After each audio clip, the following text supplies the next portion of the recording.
Next topic is internal jugular vein.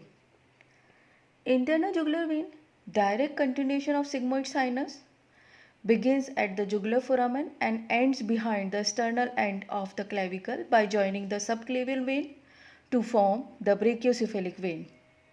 Origin, marked by a dilation, the superior bulb, which lies in the jugular fossa of the temporal bone beneath the floor of the middle ear cavity. Termination of the vein is marked by the inferior bulb, which lies beneath the lesser supraclavicular fossa.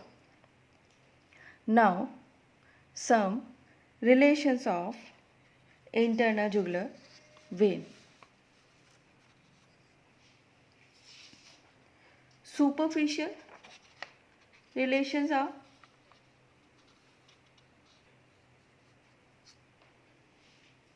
sternocleidomastoid, posterior belly of digastric, superior belly of omohyoid, parotid, styloid process, internal carotid artery, glossopharyngeal, vagus, accessory and hypoglossal cranial nerves at the base of skull. Posterior relations are transverse process of atlas, cervical plexus, scalenus anterior, first part of subclavian artery.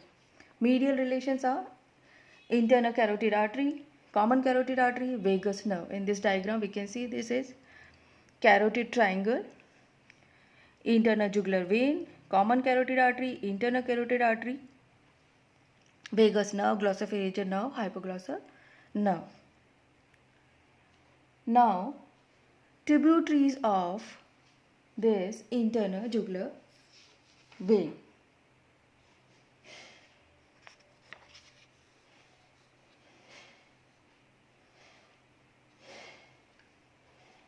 Tributaries are inferior petrosal sinus, common facial vein, lingual vein, pharyngeal vein, superior thyroid vein and middle thyroid vein.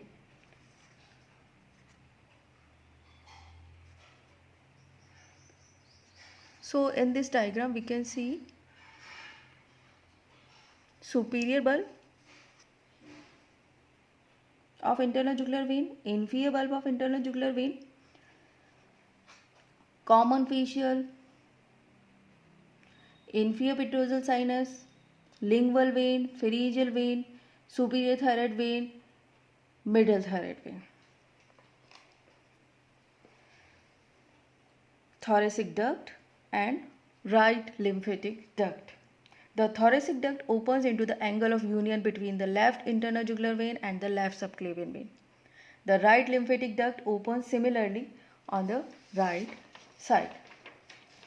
In the middle of the neck, the internal jugular vein may communicate with the external jugular vein through the oblique jugular vein, which runs across the anterior border of the sternocleidomastoid.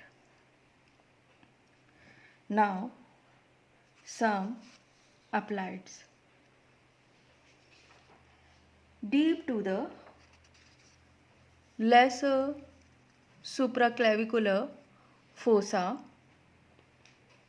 the internal jugular vein is easily accessible for recordings of venous pulse tracings. The vein can be cannulated by direct puncture in the interval between sternal and clavicular heads of sternocleidomastoid muscle.